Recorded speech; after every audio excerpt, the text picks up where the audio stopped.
Magandang umaga para sa News TV Live. Ako po si Ruth Cabal. Tiniyak po ng lokal na pamahalaan dito sa Tagbilaran City na sapat yung supplies ng mga pangunahing pangangailangan dito. Ayon kay Mayor John Yap, kahapon raw kasi ay may napaulat na mga nag-panic buying matapos kang magbukas ang isang malaking grocery dito dahil sa ngayon marami pang mga establishmento.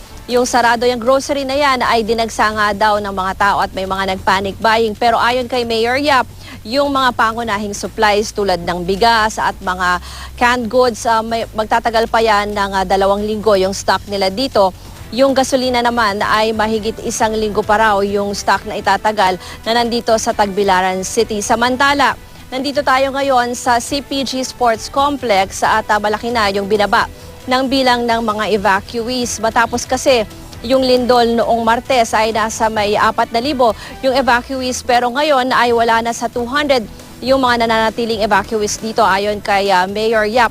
Marami daw kasi ay nagsiuwian na sa mga residente nila kasi nahalo daw dati yung mga evacuees na galing doon sa mga na-damage na tirahan, pero nandyan din daw dati kasi yung mga natakot na magkaroon ng tsunami at aftershocks at marami sa kanila ay nagsiuwian na nga sa kanilang mga tirahan. Yan muna ang latest mula rito sa Tagbilaran City. Para sa News TV Live, ako si Ruth Cabal.